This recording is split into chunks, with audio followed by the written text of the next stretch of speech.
Level 5 is actually an easy step from level 4 because level 5, you are a people manager, right? And as a people manager, you get to hire and fire people. At level 4, you're a team lead, meaning you can reallocate resources, you can make recommendations, you participate in the hiring process.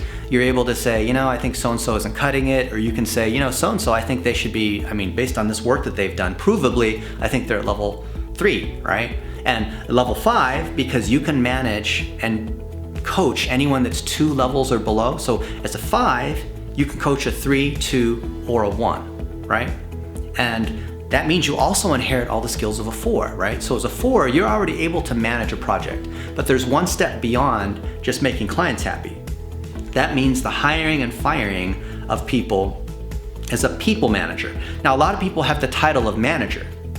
They're the assistant manager, or the customer services manager, and manager just sounds like a nice title, but in our world, a manager is someone who can hire and fire people, right?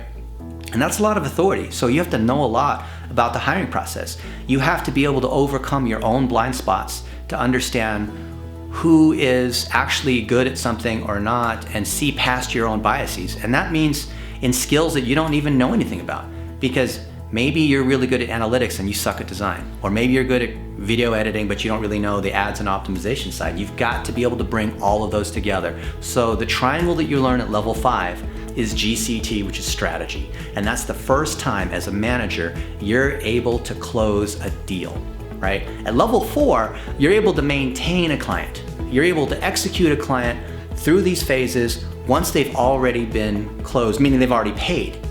But at level 5, you could take someone who's not a client yet and be able to diagnose what they're doing, right? So when people come into the system, they have to fill out the strategy assessment, which is how we get their goals, content, and targeting. And you, when you come into the system, have to fill out your goals sheet, which is also your goals, content, and targeting, your personal goals.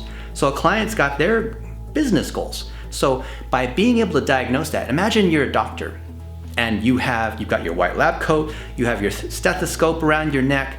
You're able to take that stethoscope and put it to the patient's chest and diagnose what's going on, to say, based on this, I think you have a heart attack, or I think you've got a broken bone, or I think, whatever it is that you have, right? When you have that strategic ability, that ability to take a prospect and put them down the right path, send them down, give them the right diagnosis. Like, you don't want to send someone who has lung cancer over to the massage place, or you want to send people to the right area, right? You've got to take care of these patients. You've got to have the skill to be able to do that, right? Level 5 is GCT, level 4 is AEC, which is the funnel. So the combination of being able to diagnose strategy and being able to manage people is how you're able to be a strong people manager and set yourself up for level 6, which is actually being able to run a P&L.